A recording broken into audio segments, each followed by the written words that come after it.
దేవునికి మహిమ కలుగునుగాక. హల్లెలూయా. కూడి చేరి వచ్చినటువంటి దేవుని బిడ్డలందరికీ మా ప్రత్యేకమైనటువంటి వందనాలు. ఈ అవకాశం ఇచ్చినటువంటి దైవ సేవకులు కూడా ప్రత్యేకమైనటువంటి వందనాలు తెలియపరుచుకుంటున్నాం. దేవునికి స్తోత్రం. దేవుని యొక్క బిడ్డలారా, ఈ యొక్క పునరుద్ధానపు ఆదివారమున దేవుడు నాలో ఉంచినటువంటి ఆలోచనలు మనం అందరం తెలుసుకున్నాం. చూడండి, కీర్తనల గ్రంథం 93వ అధ్యాయము 13వ వచనాన్ని చదువుకుందాం. 93:13 వాక్యాన్ని. 92వ అధ్యాయము 13వ వచనం. యెహోవా మందిరములో నాటబడిన వారై వారు మన దేవుని ఆవరణములో వర్ధిల్లుదురు. దేవునికి స్తోత్రం కలుగునుగా. దేవుని యొక్క బిడ్డలారా, దేవుని ఆవరణములో మనం తెలుసుకోవాల్సిన విషయం దేవుని ఆవరణంలోనికి వస్తే కలిగేటటువంటి ఆశీర్వాదాలు, మేలులు, దీవెనలు, వీటిని గురించి మనం తెలుసుకుందాం. మొట్టమొదటిది, దేవుని ఆవరణములో దేవుని దయ ఉన్నది. రెండవది, దేవుని ఆవరణములో ధన్యత ఉన్నది. దేవుని ఆవరణములో తేజో మహిమ ఉన్నది. అంటే దేవుని ఆవరణములోనికి వస్తే ఈ 3 ఆశీర్వాదాలు మనల్ని ఆవరిస్తాయి. దేవునికి స్తోత్రం కలుగునుగాక. చాలామంది అనుకుంటారు, దేవుని ఆవరణంలోకి వెళ్ళకపోతే ఏమైందిలే, మందిరానికే వెళ్ళాలన్నా మన ఇళ్ళ దగ్గర ఉండి ప్రార్థన చేసుకున్నా ఏం కాదు, మన విశ్వాసం ఉంచాలి కానీ, భక్తి ఉండాలి కానీ, భయం ఉండాలి కానీ. అంటే నువ్వు ఎక్కడ పడితే అక్కడ భయం భక్తి ఉండి ఎక్కడో ఉంటే ఎట్లా కుదురుతుంది? దేవుని ఆవరణంలోనికి రావాలి. దేవుని ఆవరణంలోనికి ఎవరైతే వస్తారో వారు దయ పొందుకుంటారు. అంటే దేవుని యొక్క దయతో నింపబడతారు. దేవుని యొక్క దయ నీకు కావాలి. చాలామంది దేవుని దయ లేక చాలామంది ఏమనుకుంటారంటే, నన్ను ఎవరు కనికరించటం లేదు, నన్ను ఎవరు దయ చూపించటం లేదు, నా పరిస్థితి ఏంటో అలా ఉంది, ఇలా ఉంది, నా బ్రతుకేందో ఇలా ఉంది, నా కుటుంబ పరిస్థితులు ఏంటో అలా ఉన్నాయి, ఎట్లా ఏంటని చెప్పని రకరకాలుగా వాళ్ళ మనసులో వేదనతో రోదనతో కుమిలిపోతూ ఉంటారు. అయితే నా దేవుడు ఈరోజు ఏమంటున్నాడంటే, నువ్వు దేవుని ఆవరణంలో కనబడితే, దేవుని ఆవరణంలో ఏమున్నదంటే దేవుని దయ ఉన్నది. చూడండి, కీర్తనల గ్రంథం 84వ అధ్యాయము 10వ వచనాన్ని కూడా చూసుకున్న తర్వాత ఈ 3 అనుభవాలు మనం తెలుసుకుందాం త్వరగా. నీ ఆవరణములో ఒక దినము గడుపుట 1000 దినముల కంటే శ్రేష్టము. అంటే దేవుని ఆవరణములో ఒక దినము గడిపితేనే 1000 దినములకి లెక్క పోల్చాడు దేవుడు. అంటే నువ్వు లోకంలో ఉండి ఎన్ని దినాలు గడిపినా నీకు క్షేమాభివృద్ధి లేదు, సంతోషం లేదు, ఆనందం లేదు, నీకు దయ లేదు, ఏమీ లేకపోవటానికి గల కారణం ఏంటంటే నువ్వు ఎక్కడో ఉంటావు కనుక, నీ మనసు ఎక్కడో ఉంటుంది కనుక ఎవరైతే దేవుని ఆవరణం అంటే వారానికి ఒక్కసారి కనపడే ఆవరణం కాదు. దేవుని ఆవరణం అంటే ప్రతి దినము దేవుని ఆవరణలో కనబడిపోవాలి, దేవుని ఆవరణానికి రావాలి, దేవుని ఆవరణాన్ని జ్ఞాపకం చేసుకోవాలి. ఎవరైతే దేవుని ఆవరణంలో కనబడతారో వారిని దేవుడు దీవిస్తాడు, ఆశీర్వదిస్తాడు. ఎందుకు ఆశీర్వాదాలు రావట్లేదు? ఎందుకు దీవెనలు రావట్లేదు? ఎందుకు నీ జీవితంలో ఎండిపోయినటువంటి స్థితి, ఎందుకు నీ జీవితంలో భయంకరమైనటువంటి శాపం వెంటాడుతుందంటే, నీ జీవితంలో ఈ శాపాలు వెంటాడటానికి గల కారణాలు ఏమిటంటే నువ్వు దేవుని ఆవరణంలో లేవు. దేవుని ఆవరణంలోనంట దేవుని దయ ఉన్నదంట. చూడండి, పరిశుద్ధ గ్రంథంలో ఎస్తేరు రాణి అని ఒక ఆమె ఉన్నది. ఈమె రాజు ఎదుటికి వచ్చేసింది, అంటే దేవుని ఆవరణంలోనికి వచ్చేసింది. ఆమె ఎప్పుడైతే ఆవరణంలోకి వచ్చేసి ఆవరణంలో కనబడదో రాజు ఆమెను చూశాడు, దేవుడు ఆమెను చూశాడు. దేవుడు ఆమె యందు కనికరపడ్డాడు, ఆమె యందు జాలిపడ్డాడు, ఆమె యందు దయ చూపాడు. దయ చూపితే ఆమె పరిస్థితులన్నీ మారిపోయాయి. ఆ కష్ట దుఃఖాలు సంతోషంగా మారిపోయాయి. దేవునికి స్తోత్రం కలుగునుగాక. నీ కష్ట దుఃఖాలు సంతోషంగా మార్చబడాలంటే, నీ శాపం దూరం అయిపోవాలంటే, నీ పాపం నిన్ను విడిచి పారిపోవాలంటే నువ్వు దేవుని ఆవరణంలో కనపడాలి. ఎక్కడ పడితే అక్కడ కనపడితే ప్రయోజనం లేదు. చాలామంది నన్ను చూడు, నా సోకు చూడు, నా పరిస్థితులు చూడు, నా ఆస్తులు చూడు, నా అంతస్తులు చూడు, నా అందం చూడు, నా బలం చూడు, ఇవి చూపించుకుంటారు. వీటిని చూపించుకుంటే ప్రయోజనం ఏమీ లేదు. వీటిని చూపించుకోవటం వల్ల దరిద్రం, వీటిని చూపించుకోవటం వల్ల శాపం, వీటిని చూపించుకోవటం వల్ల మరణం నిన్ను కమ్మి వెంటాడుద్ది. భయంకరమైనటువంటి శాపగ్రస్తులు కావటానికి గల కారణాలు ఇవే. క్రైస్తవుల్లో కూడా ఇలాంటి స్వభావాలు ఉంటాయి అన్నమాట. అందుకని దేవుడు ఈ యొక్క మధ్యాహ్న కాలం వేళ ఈ పునరుద్ధానపు ఆదివారంన దేవుడు ఈ ఆలోచనలు మనతో తెలియపరుస్తూ ఉన్నాడు. దేవునికి స్తోత్రం కలుగునుగాక.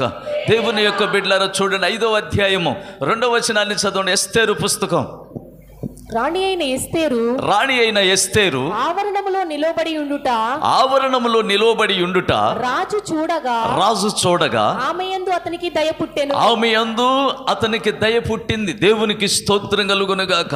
ఆమె యందు రాజుకి దయ పుట్టింది. నీ యందు దయ పుట్టాలి.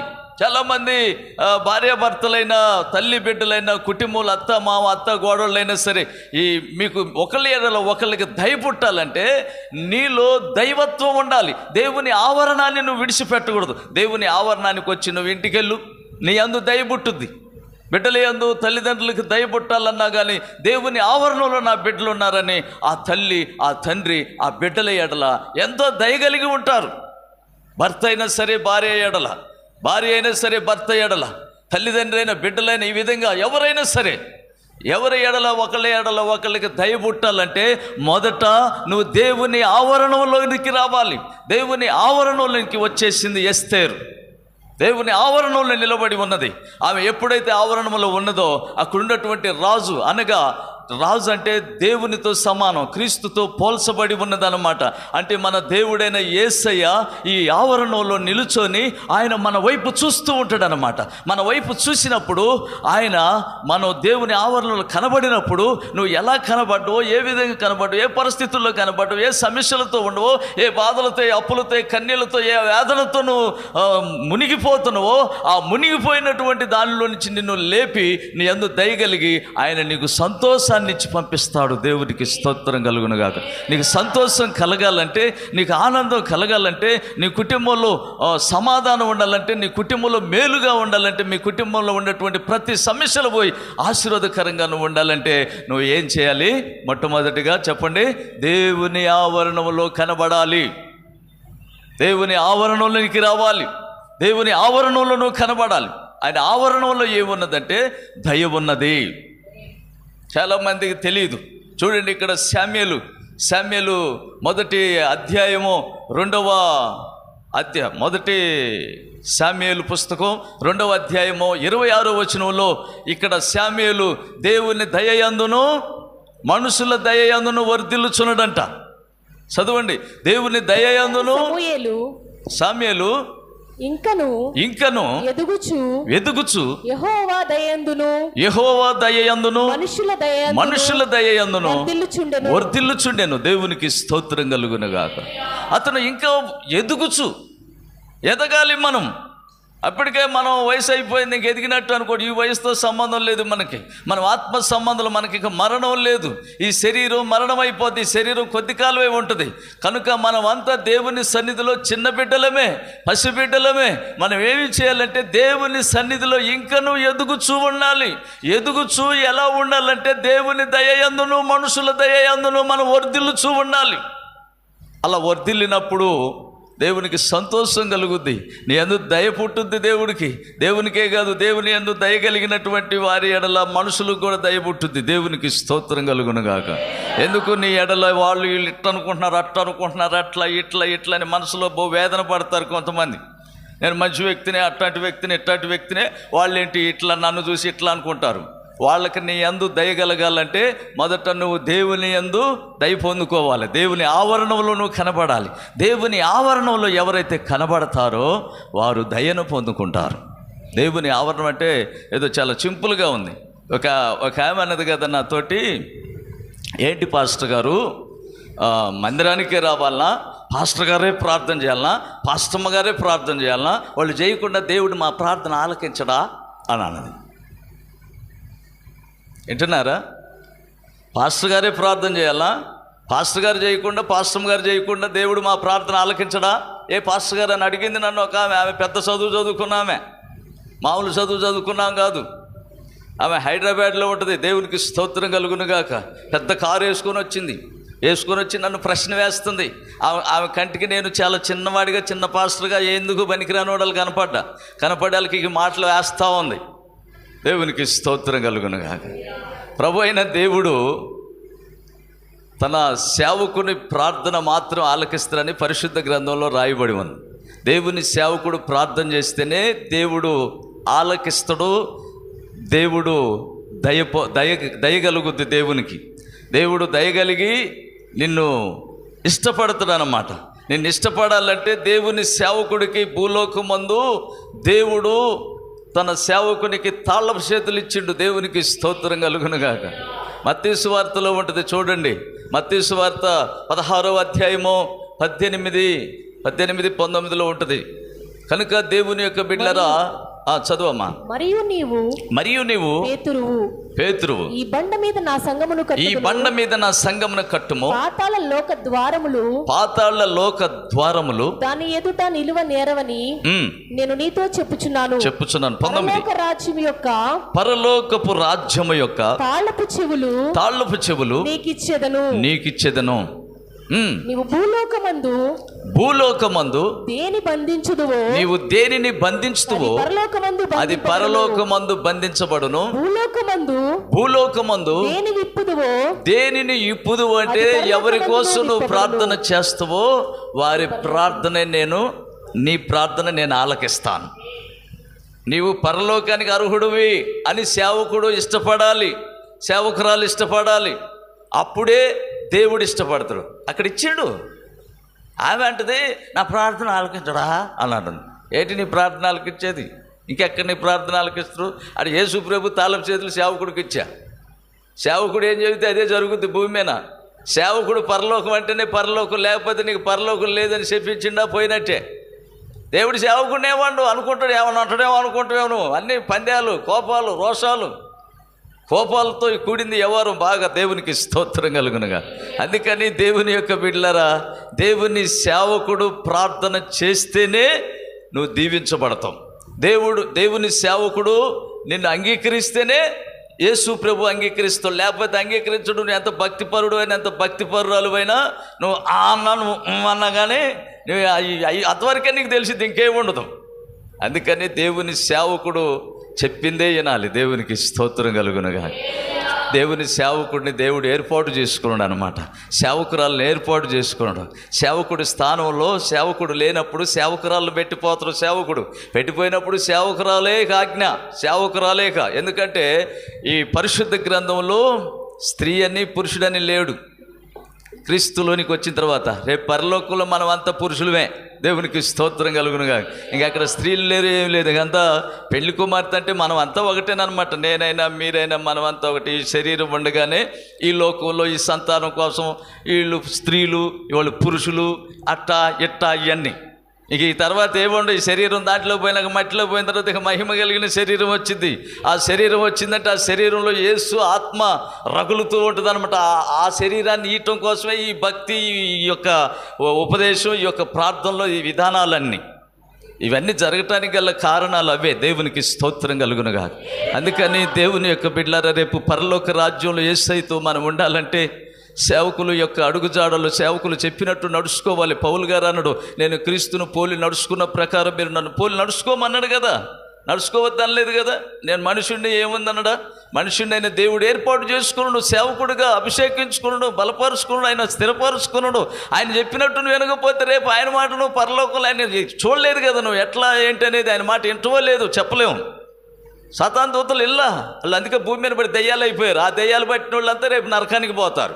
ఆ దెయ్యాల నుంచి విడిపించబడి దేవుని మార్గాల్లో నడిపించబడటానికే ఇవన్నీ. అందుకని మనం ఏం చేయాలంటే మొదట దేవుని ఆవరణంలో కనబడాలి. హల్లెలూయా. దేవుని ఆవరణంలో ఎవరైతే కనబడతారో వారు దయ పొందుకుంటారు, వాళ్ళు దయ కలిగి ఉంటారు. వాళ్ళు దేవుని కృపతో నింపబడతారు, ఆశీర్వాదాలతో నింపబడతారు, ఆరోగ్యంతో నింపబడతారు. వాళ్ళకి ఇక దిగులు ఉండదు, సమస్య ఉండదు, ఇరుకు ఉండదు, ఇబ్బందులు ఉండవు, అన్నింట్లో ఆనందమే ఇక వాళ్ళకి. ఎస్తేర్ ఎందుకు పనికిరాని ఆమె రాణి అయిపోయిందండి. ఆమె ప్రార్థన దేవుడు ఆలకించుండు. యూదుల్ని శిక్షిస్తున్నారు అప్పట్లో ఉన్నటువంటి వాళ్ళు. యూదుల్ని శిక్షించి చంపాలని, అసలు యూదులు లేకుండా చేయాలని, క్రైస్తవులు లేకుండా చేయాలన్నట్లుగా దేవునికి స్తోత్రం కలుగునుగా. కంకణం కట్టుకుంటే ఏమో 3 రోజులు ఉపవాస దీక్ష పెట్టింది. ఏమి ఎప్పుడైతే 3 రోజులు ఉపవాస దీక్ష పెట్టిందో వాళ్ళ ప్రార్థన దేవుడు ఆలకించుండు. దైవబంధుకు దయ కలిగింది వాళ్ళ మీద, ప్రజల మీద. దేవునికి స్తోత్రం కలుగునుగాక. నీ మీద కూడా దయ పుట్టాలంటే, నీ పరిస్థితులు మారిపోవాలంటే, నీ స్థితిగతులు నిన్ను చూసి పారిపోవాలంటే, నీ పరిస్థితి అంత అద్భుత రీతిలో నువ్వు ఉండాలంటే, నువ్వు మొదట ఏం చేయాలంటే దేవుని ఆవరణంలో కనబడాలి. నేను చెప్పేది ఏంటంటే దేవుని ఆవరణం గురించి చెప్తున్నాను, ఇంకా రెండోది ఏమి కాదు. దేవుని ఆవరణంలో ఏవి ఉంటుందనే దాని గురించి 3 విషయాలు మీకు అనుభవంగా చెప్తాను అర్థమయ్యేటట్లు. మొట్టమొదటిది ఏంటి? దేవుని ఆవరణంలో దేవుని దయ ఉన్నది. రెండవది, దేవుని ఆవరణంలో ధన్యత ఉన్నది. ధన్యత చెప్పండి, ధన్యత. మూడవది, తేజో మహిమున్నది. ఆ మహిమను కూడా మీకు తెలియపరుస్తాను. దేవునికి స్తోత్రం కలుగునుగాక. మందిరానికి వస్తే ఏమి లేదనుకుంటున్నారు, ఎవరికి పోతున్నాను వస్తున్నాను, ఏదో చప్పట్లు కొడుతున్నారు, పాటలు పాడుతున్నారు, ఆరాధనలు చేస్తున్నారు, కానుకలు ఎత్తనం వస్తున్నాం, ఏం జరగట్లేదు, అట్లా ఇట్లా అనుకుంటున్నావు. అట్లానే ఉంటావు కానీ మహిమలో చేర్చబడతావు, నీకు తెలియకుండానే అద్భుతంగా దీవించబడతావు. చూడండి కీర్తనల గ్రంథం చూడండి అమ్మా. కీర్తనల గ్రంథం 65వ అధ్యాయం దగ్గర పెట్టుకోండి. 65వ అధ్యాయము. దేవుని ధన్యత. మొదట దేవుని ఆవరణంలో ఆయన దయ ఉన్నది. రెండవది ధన్యత ఉన్నది. కీర్తనల గ్రంథం 65వ అధ్యాయము 4వ వచనం. నీ ఆవరణములలో నివసించునట్లు నీవు ఏర్పరచుకొని చేర్చుకొనువాడు ధన్యుడు. దేవునికి స్తోత్రం కలుగునుగా. ధన్యత. దేవుని ఆవరణములను కనబడితే నీవు ధన్యుడవే. హల్లెలూయా. దేవుని ఆవరణములను కనబడాలి. ధన్యత నీకు కలగాలంటే, ధన్యురాలుగా నువ్వు మార్చబడాలంటే, ధన్యుడుగా నువ్వు దేవుని చేతులు, దేవుని ఆలోచనలను ధన్యుడు అయిపోవాలంటే ఏం చేయాలంటే దేవుని ఆవరణంలోనికే రావాలి. ఒకటే లైన్, దేవుని ఆవరణం. దేవుని ఆవరణంలో ఏమున్నది? దయ ఉన్నది. దేవుని ఆవరణంలో ధన్యత ఉన్నది. హృదయ శుద్ధి గలవారు ధన్యులు. వాళ్ళు ఎవరిని చూస్తారు? యేసయ్యనే చూస్తారు. చప్పట్లు కొట్టరే. దేవునికి స్తోత్రం కలుగును.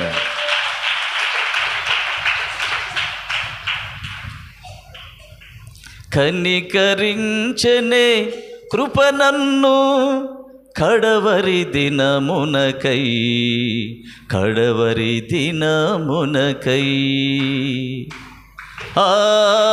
ఆరాధనా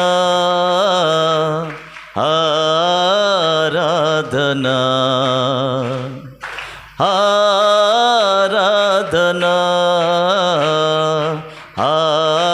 ఆరాధనా.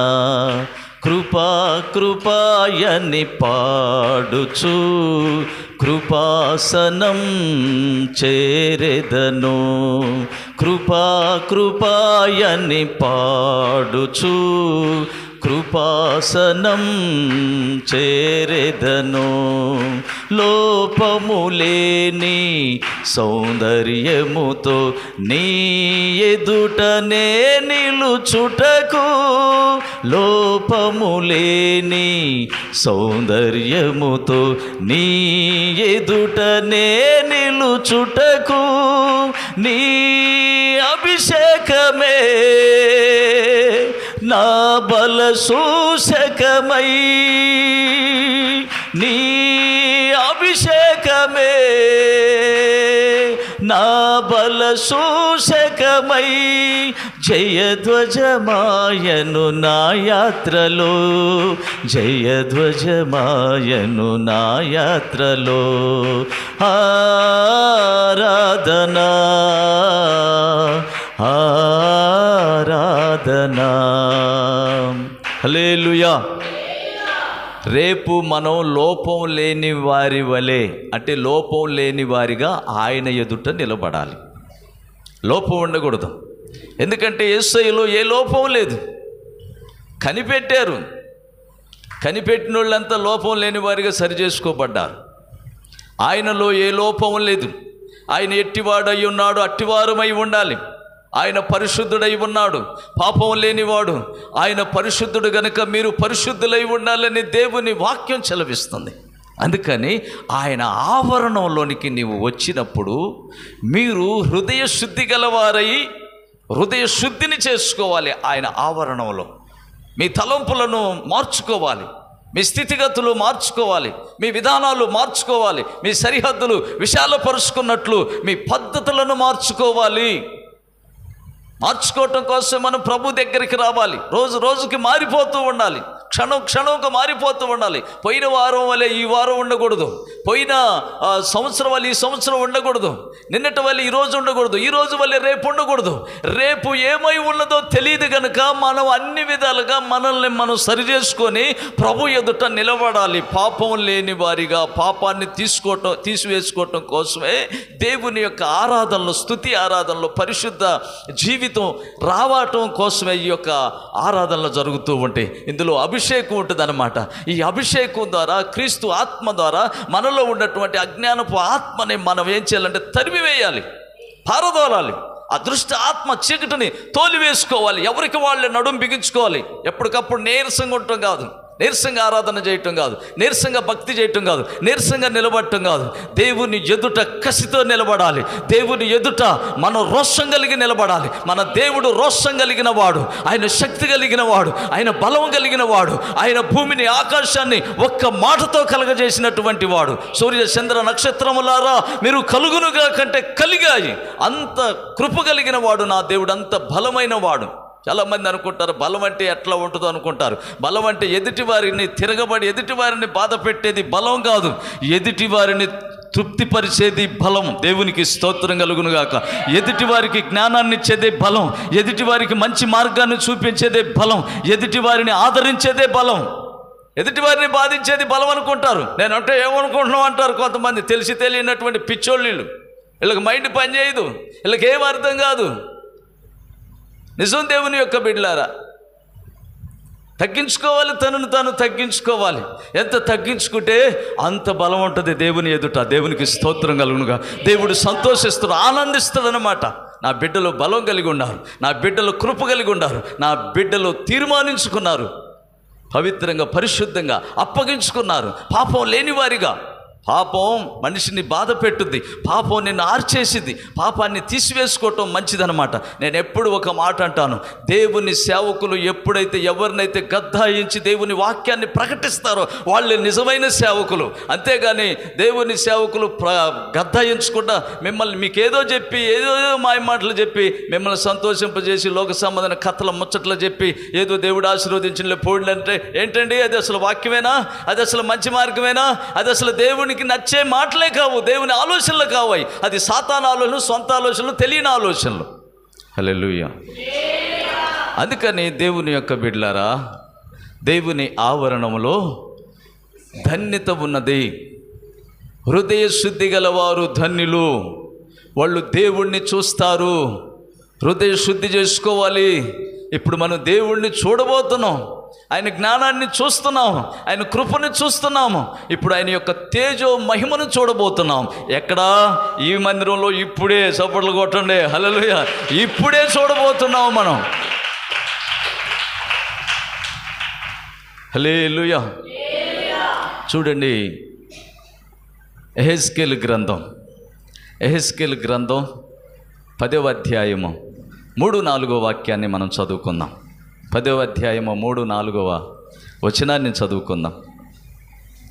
యెహెజ్కేలు గ్రంథం. అతడు లోపలికి పోగా అతడు లోపలికి పోగా కెరూబులు మందిరపు కుడి ప్రక్కన నిలిచి ఉండెను. మందిరము కుడి పక్కన నిలుచుండెను. మరియు మేఘము లోపలి ఆవరణములో కమ్మి ఉండెను. యెహోవా మహిమ కెరూబుల పైనుండి ఆరోహణమై మందిరము గడప దగ్గర దిగి నిలిచెను. హల్లెలూయా. మరియు చదువు. మందిరము మేఘముతో నిండెను. ఆవరణములో యెహోవా తేజో మహిమతో నిండినదాయను. యెహోవా తేజో మహిమతో నిండినదాయను. ఎక్కడా? దేవుని ఆవరణములో తేజో మహిమున్నది. అంటే యెహోవా మహిమున్నది, యేసయ్య మహిమున్నది, యేసయ్య కృప ఉన్నది, యేసయ్య సన్నిధి ఉన్నది అక్కడ. ఎందుకయ్యా ఆవరణంలోని కనపడమంటే, దేవుని మందిరానికి రావంటే దేవుని మందిరంలో ఏముంది? దేవుని తేజోమయం ఉంది. దేవుడు ఉన్నాడు, యేసయ్య ఉన్నాడు. ఎక్కడ పడితే అక్కడ ఉన్నాడు. ఆయన పరిశుద్ధ స్థలంలో నివసించువాడు. పాపానికి చాలా దూరంగా ఉంటాడు యేసయ్య. కానీ పాపాన్ని క్షమిస్తాడు. పాపాన్ని క్షమించి పాపాన్ని తీసివేస్తాడు. ఎప్పుడు? ఆయన ఆవరణంలోనికి నువ్వు వచ్చినప్పుడు, ఆయన ఆవరణంలో నువ్వు కనబడాలి. అంతేగా నువ్వు ఎక్కడుంటే అక్కడికి వస్తారు అనుకుంటావు నువ్వు. చాలామంది అనుకుంటారు అజ్ఞానపు భక్తి కలిగిన వాళ్ళు, అజ్ఞానపు విశ్వాసులు, సరైన విశ్వాసులు గారు వీళ్ళు దేవుని మాట పెడచెవుని పెడతారు. చిన్న కథ చెబుతాను, చెప్పమంటే. హల్లెలూయా. దేవుని మాట పెడచెవుని పెడతారు. ఒక కుందేలంట తన తల్లి, అమ్మా నేను నీకు మేత తీసుకొస్తాను, నువ్వు జాగ్రత్తగా ఈ గృహలో ఉండమ్మా, గృహంలో నుంచి బయటికి రాబాకు, బయటకు వస్తే ప్రమాదం పొంచి ఉంది, నేను ఆహారం పట్టుకొస్తానమ్మా అని చెప్పి తల్లి కుందేలు బిడ్డకి చెప్పి వెళ్ళింది. వెళితే ఈ బిడ్డ ఏం చేసింది? అమ్మ వచ్చేళ్ళకి కనీసం గంట అయినా పట్టుద్ది, లేకపోతే అరగంట అయినా పట్టుద్ది. ఈ లోపల అలా ఇలా వెళ్ళి గంతులేద్దాం, ఎగురుదాం, అలా చెంగుమని దూకుదాం అని చెప్పని బయటకు వచ్చింది. తల్లి చెప్పిన మాట అనుకుంటే సొంత పెత్తనాలు బయటకు వచ్చింది. అలా ఇలా గంతులేసి వెళ్ళక ఈ లోపల రానే వచ్చింది పులి అటు నుంచి కౌంటర్ పెట్టుకుంటా అనుకుంటా. వచ్చేళ్ళకి ఏముందయ్యా, ఇక పులి ఎదుట ఇలా అయిపోయింది. ఆ పులి దగ్గరకు వచ్చేసి ఇక తిందామని చూసేళ్ళకే పైన ఉరుముతుందంట, ఉరుములు మెరుపులు మెరుస్తున్నాయంట. తన బిడ్డల్ని గృహలో చేర్చుకోకుండా ఈ పులి వచ్చింది. అయితే నా బిడ్డలు ఎట్లా చేయాలి, ఇప్పుడు ఈ వర్షానికి తడుతారేమో నా బిడ్డలు, ఇప్పుడు నేనేం చేయాలని చెప్పని ఈ పులి అలా ఇలా చూస్తూ ఉందంట. చూస్తున్నప్పుడు అటు నుంచి ఒక నక్క వస్తుందంట. భగినాలందరూ పక్కల చూడటం కాదు. హల్లెలూయా. దేవుడు మిమ్మల్ని బలపరుచును గాక. ఈ నక్క ఒకటి వచ్చిందంట. ఈ నక్కను చూసి ఈ పులి, ఆహా మనం నా బిడ్డల్ని దాచుకొని వచ్చేంతవరకు ఈ నక్క ఈ కుందేలుని కాపాడుద్ది, ఈ నక్కకు ఆజ్ఞాపిద్దామని చెప్పని ఈ పులి ఆ నక్కను అడిగిందంట. సరే అని చెప్పని ఆ నక్క పులితో మాట్లాడిందంట. నువ్వు వచ్చిందాకా నేను ఈ కుందేలు పిల్లని జాగ్రత్తగా చూసుకుంటాను, నువ్వు వెళ్ళి నీ బిడ్డలను సరి చేసుకొని వచ్చేసేయి అన్నదంట. హల్లెలూయా. ఇక ఈ పులి వెళ్ళిపోయిందంట. వెళ్ళిపోయి 1 గంట 2 గంటలకు వచ్చిందంట. ఈ లోపల లేట్ అయింది కదా, ఈ నక్క ఆగలేకపోయి ఈ కుందేలు పిల్ల చెవు లేదు, ఒక చెవుని కొరుక్కొని తిన్నదంట. తిని మొత్తం శుభ్రంగా రక్తం అంతా నాకేసిందంట. ప్రశాంతంగా మెలకుండాందంట, ఏమీ ఎరగనట్టు, నేనే తప్పు చేయలేదు అన్నట్టుగా అలా ఉందంట. ఇంక ఈ లోపల పులి అటు నుంచి వచ్చిందంట. పులి అటు నుంచి వచ్చి ఆ నక్కకెళ్ళి చూసిందంట. ఆ నక్కకెళ్ళి చూడగానే ఇంతకుముందు 2 చెవులు ఉండి ఈ నక్కకి ఏంటబ్బా ఒక్క చెవి ఉందని చెప్పని ఈ పులికి అనుమానం వచ్చేసి నక్కను అడిగిందంటే, నక్క నేను వెళ్ళేటప్పుడు ఈ కుందేలు పిల్లకి 2 చెవులు ఉన్నాయి, ఇప్పుడేంటి ఒక చెవే ఉంది, ఏం చేసి నువ్వు ఆ చెవుని ఏమైనా తిన్నావా, ఏం చేసి చెప్పానంటే, లేదు నువ్వు వెళ్ళేటప్పుడు నీ బిడ్డల కంగారులో ఆ టెన్షన్లో పడిపోయి ఎట్లా చూసావో దీనికి అంతకుముందు ఒక చెవి ఏముంది, 2 చెవులు లేవు, నువ్వు భలే పని కాదు, నన్ను అనుమానిస్తున్నావా, నేను అంత నిజాయితీ పరువాలని అనుకుంటున్నావు అని చెప్పని ఈ నక్క అన్నదంట. హల్లెలూయా. అనేళ్ళకే ఇంక ఈ లోపల ఈ ఇద్దరికి వాదాలు పడ్డాయి అంట, పులికి ఈ నక్కకి. ఎంత వాదన పడ్డా కానీ ఆమె అవునంటే అవునంటుంది, అవునంటే కాదుకూడదు, నేను రెండు చెవులు చూశానని అంటది. లేదు నువ్వు ఒక చెవి చూసావని చెప్పానేమో నక్క అంటది. ఇదంతా కాదులే అని చెప్పని ఈ లోపల ఇటు నుంచి తల్లి వస్తుందంట. తల్లిని అడుగుదాంలే, తల్లి అయితే నిజం చెప్పుద్ది, నువ్వు నిజం చెప్పు, ఎందుకు మన ఇద్దరం అబద్ధాల వాళ్ళం అని చెప్పని ఈ లోపల తల్లి దగ్గరికి వచ్చిందంట. ఆ తల్లిని అడిగిందంట. హల్లెలూయా. ఆ తల్లిని అడిగితే ఆ తల్లి అంటుందంట, దానికి అసలు చెవులు వెళ్ళిపోయా, దానికి నిజంగా చెవులుంటే ఈ సెటిల్మెంట్లు మాకెందుకయ్యా, ఈ బాధలు మాకెందుకయ్యా, ఈ సమస్యలు మాకెందుకయ్యా, మా మీద ఇంకొకళ్ళు అధికారం చేయటం ఏంటయ్యా, మేమేంటయ్యా ఆ కోర్టుల చుట్టూ తిరగటం, ఈ కోర్టుల చుట్టూ, ఆ పంచాయతీలని, ఈ సెటిల్మెంట్లని, ఇవన్నీ మాకెందుకయ్యా ఈ బాధలన్నీ, అది చెవులు లేవు, దానికి అసలు చెవులుంటే ఈ పని ఉండదని చెప్పాను అన్నదంట. అందుకని చెవి గలవాడు ఇనునుగాక. హల్లెలూయా. అందుకని దేవుని యొక్క బిడ్డలారా, దేవుని ఆవరణంలో ఏముంది? తేజో మహిమ.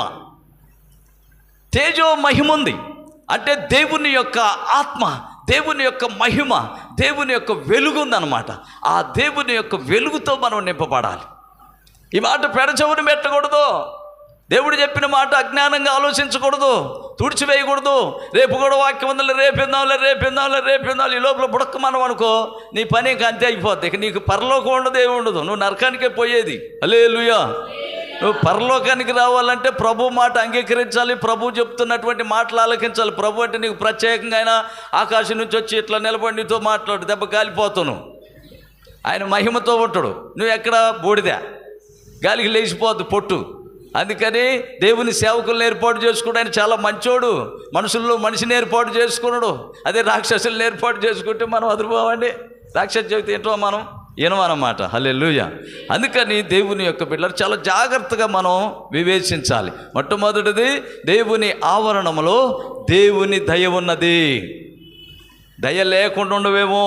ఈరోజు దేవుడినితో మాట్లాడినప్పుడు ఈ మాటలు వినియోగించుకోగలిగితే నువ్వు ప్రతి దినము దేవుని ద్వారా దయ పొందుకుంటూనే ఉంటావు. ఆమేననుకో. దేవునికి స్తోత్రం కలుగునుగాక. రెండవది, ధన్యత ఉన్నది. నీకు ధన్యత కలుగుద్ది, ధన్యులుగా మార్చబడతారు. నువ్వు ధన్యుడివే, దేవుని ఆవరణంలో వర్ధిల్లుచు ధన్యుడివే, కానీ నీకు ఇక మరొకటి ఏమీ లేదన్నమాట. దేవుని ఆవరణంలో కనపడాలి. తేజో మహిమ ఎక్కడుంది? దేవుని ఆవరణంలో ఉంది. అక్కడక్కడ లేదు. దేవుని ఆవరణానికి వస్తే తేజో మహిమను చూస్తావు, మహిమకరంగా మార్చబడతావు. నీ బుద్ధి మారుద్ది, నీ అలవాటు మారుద్ది, నీ క్రియలు మారుద్ది, నీ మాట మారుద్ది, నీ నడక మారుద్ది, నీ చూపు మారుద్ది. అన్ని విధాలుగా నువ్వు మార్చుకుంటావు అన్నమాట. ఎట్లా మార్చుకుంటావు? ఆవరణలోకి వస్తే చాలు, నువ్వేం చేయాల్సిన పని లేదు, అంత ఆయనే చూసుకుంటాడు. ఆవరణంలో కనబడు, ఆవరణంలో నువ్వు నిలబడు అంతే.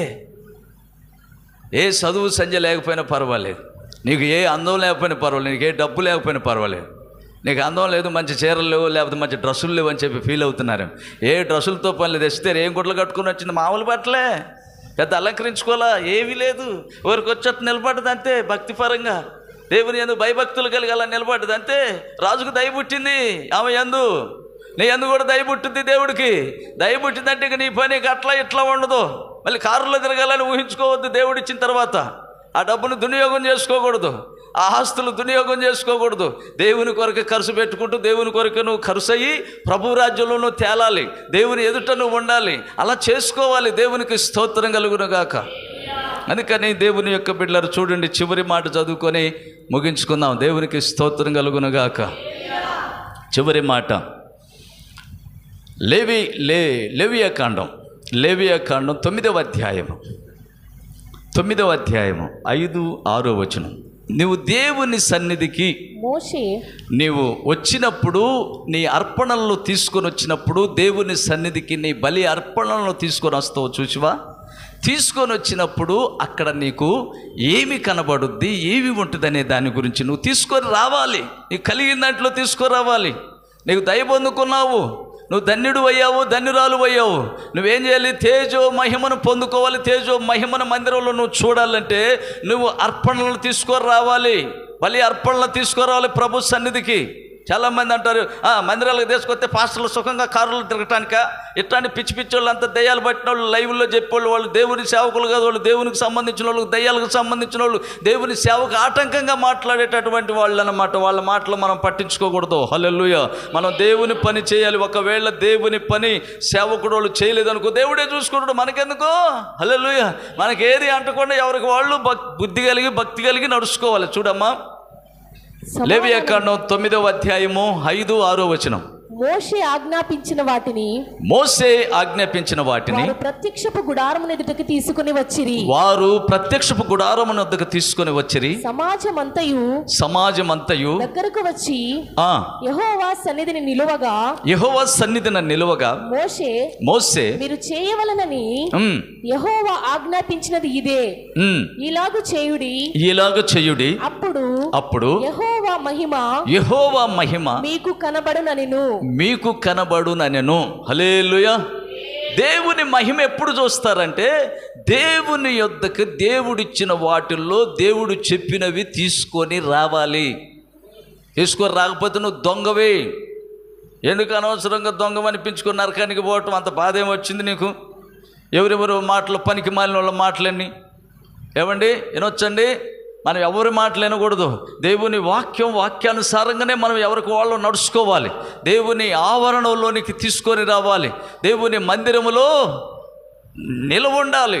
అనేకులకు, గుడ్డివారికి, కుంటివారికి, మరి ఇంకా ఎదవరాళ్ళకి, ఇంకా అనేకులు రకరకాల వాళ్ళు ఉంటారు. వాళ్ళందరికీ భోజనాలు పెట్టాలి, రకరకాలుగా చూసుకోవాలి. దేవుని సేవకులు చూస్తారు, మంచి సేవకులు, దేవుని ఏర్పాట్లో ఉన్నోళ్ళు. అది లేనోళ్ళు పట్టించుకోరనుకో, దేవునికి స్తోత్రం కలుగునుగా. దేవుని ఆలోచనతో ఉన్న వాళ్ళు మంచి పనులు చేస్తారు. మన పనేంటి?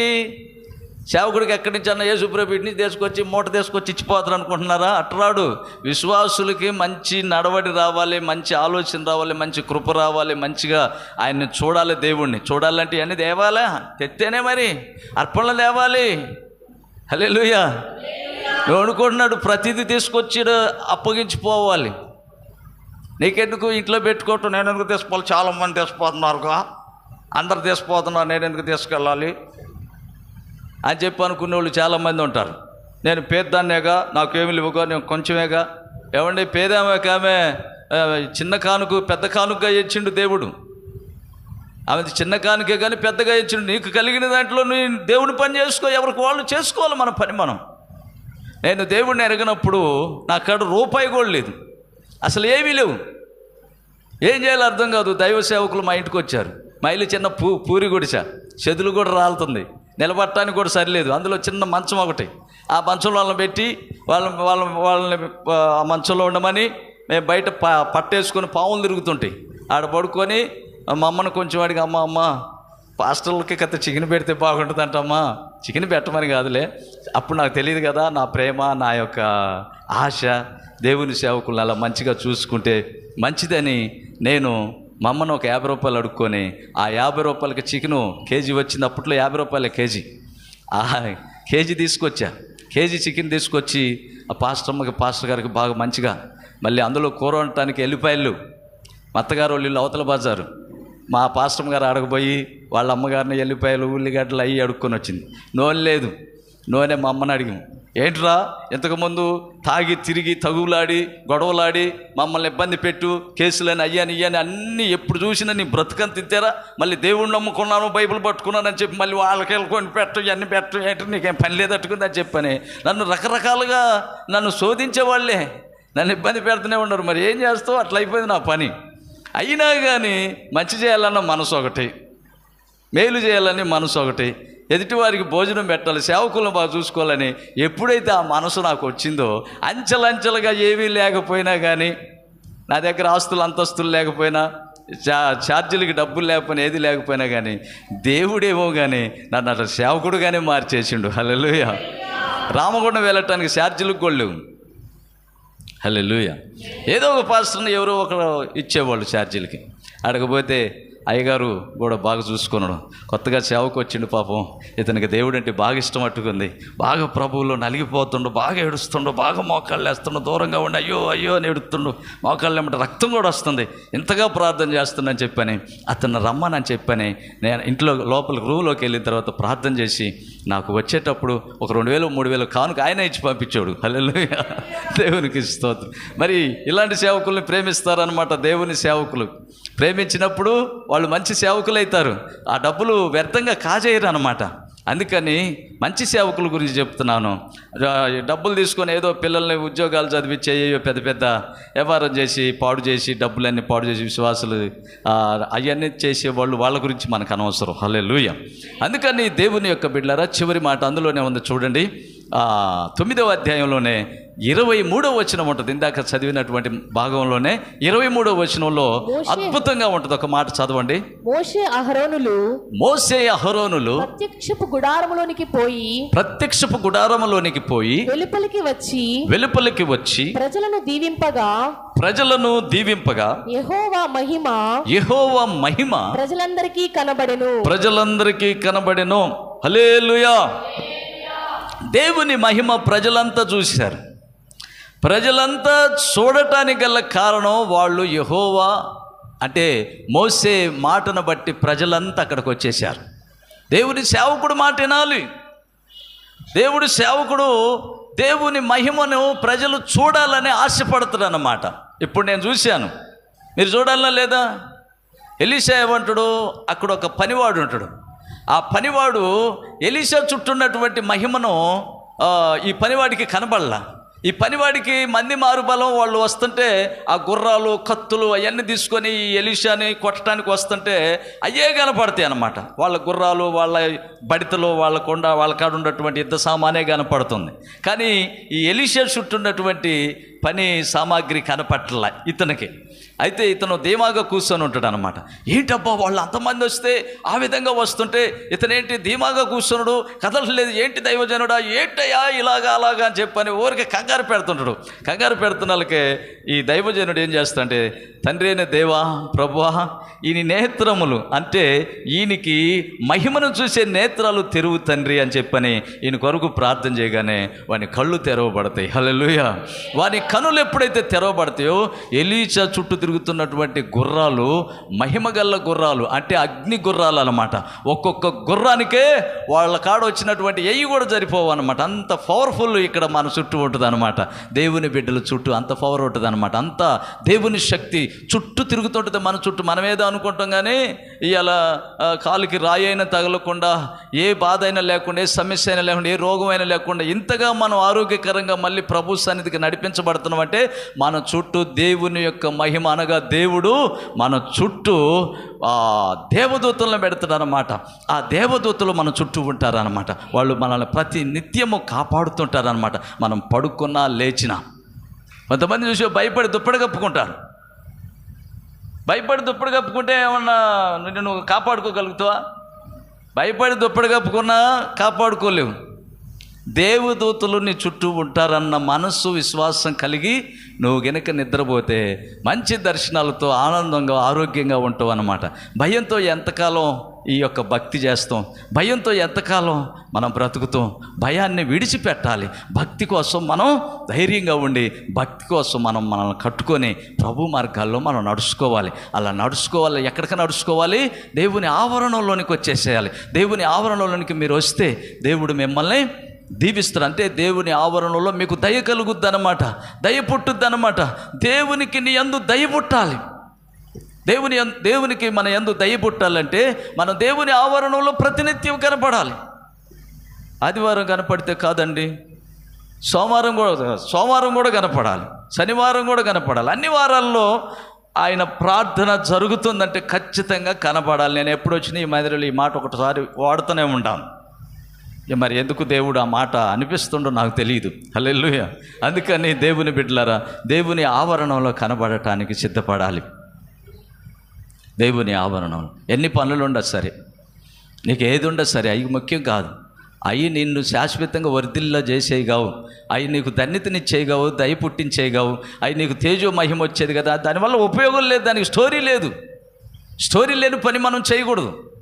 అందుకని మనం ఏం చేయాలి, అన్ని పనులు సరి చేసుకొని ఎవరికి వాళ్ళే త్వరపడి ప్రభు సన్నిధిలో కనబడటానికి సిద్ధపడాలి.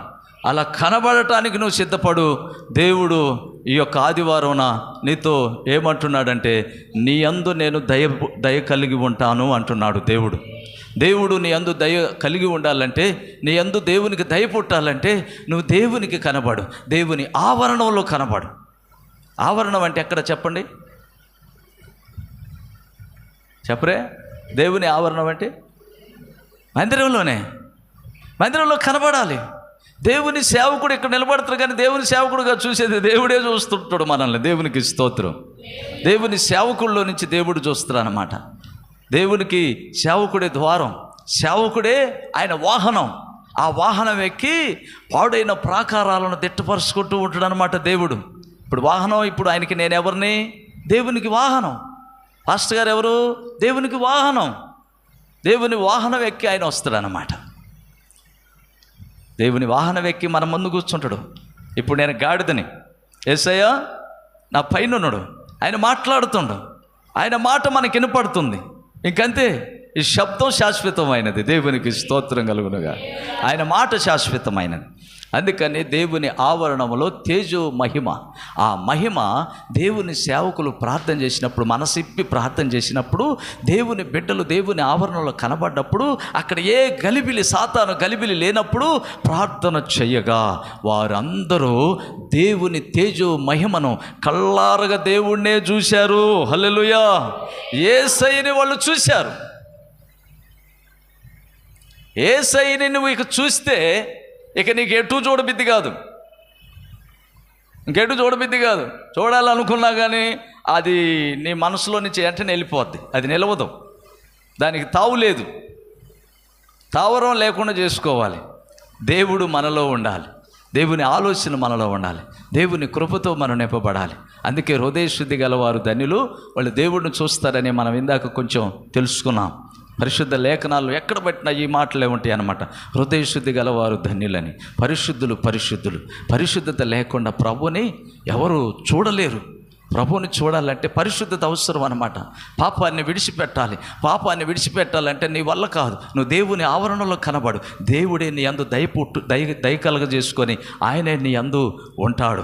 ఆయనే నీకు ధన్యత కలగజేస్తాడు. ఆయనే నీకు తేజో మహిమను చూపిస్తాడు. ఆయనే నీకు అన్ని సమస్తం ఏమేమి నీకు కనబడాలో అయిటిని ఆయన చూపిస్తాడు అన్నమాట. నీకు ఏదైతే నిన్ను అభ్యంతరపరుస్తుందో అభ్యంతరపరిచేటటువంటి దాన్ని నీకు దూరం చేస్తాడనమాట. నీ ఎదుట ఇక ఏ పాపం నీకు కనపడదు, అంతే. ఏ శాపం నీకు కనపడదు, ఏ కష్టం నీకు కనపడదు, ఏ వేదన నీకు కనపడదు, ఏ శోధన నీకు కనపడదు. ఇవన్నీ కనపడకుండా పోవాలంటే నువ్వు దేవుని ఆవరణలో నువ్వు కనబడాలి. అప్పుడు దేవుని దయ నీ యందు ఉంటుంది అన్నమాట.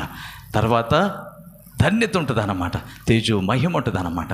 దేవుడిట్టి మాటలు మన హృదయాల్లో ఉంచునుగాక. ఆమెన్. చిన్న ప్రార్థన చేసుకుందాం. మహాగణుడా, పరిశుద్ధుడా, ప్రేమగల తండ్రి, కృపగలిగిన మా యేసయ్య, మీకు వందనాలు, స్తోత్రాలు. ఇంతవరకు ప్రభు మాతో బిడ్డలతో కూడి వచ్చినటువంటి వారందరితో ఈ లైవ్తో మీరు నాయన చూటిగా తేటగా మంచి ఆలోచన మీరు మాకు దయచేసినందుకు మీకు స్తోత్రాలు. ఇదిగో నీ ఆవరణంలో ఒక దినము గడుపుట 1000 దినముల కంటే శ్రేష్టం అన్నావు. ఇదిగో నీ ఆవరణములో దయవన్నదన్నావు, నీ ఆవరణములో ధన్యతన్నదన్నావు, నీ ఆవరణములో తేజో మహిమన్నదన్నావు. ఇదిగో నా తండ్రి, ఈ బిడ్డలతో మీరు మాట్లాడిన ప్రతి మాట వారి హృదయాల్లో ఉంచి ప్రభ స్థిరపరచండి, బలపరచండి ప్రభ. నీ రాకడకు సిద్ధపరచండి ప్రభ. లోక సంబంధమైన శాపం నుంచి విడిపించి ప్రభ నీ ఎదుట ఎప్పుడు కనపడునట్లు నాయన నువ్వు ఎట్టివాడు అయి అట్టివారు కావటానికి కృప దయచేయమని. నువ్వు పరిశుద్ధుడు అయి ఉన్నావు గనక, నువ్వు పాపం లేని దేవుడు గనక నీ బిడ్డల్లో ఎక్కడ కూడా ఎలాంటి చిన్న తప్పిదం కూడా కనబడకుండా తీసివేయమని, తుడిచివేయమని, నీ కృప చూపమని, నీ కృప హస్తాలు తోడుగా ఉంచమని ప్రభా. ఈ యొక్క ఆరాధన అంతట్లో మీరు తోడుగా ఉన్నందుకు మీకే స్తోత్రాలు చెల్లిస్తూ ప్రభు ప్రతి బిడ్డను పేరు పేరును జ్ఞాపకం చేసుకోమని, నీ కృప దయచేయమని నైనా తండ్రి. ప్రతి ఆదివారం ప్రతి కూడికలోనికి ప్రభు నీ ఆవరణలో కనపడుటకు సహాయం చేయమని, నీ కృప చూపమని యేసు పరిశుద్ధ నామములో ప్రార్థించి అడుగుచున్నాము తండ్రి. ఆమేన్.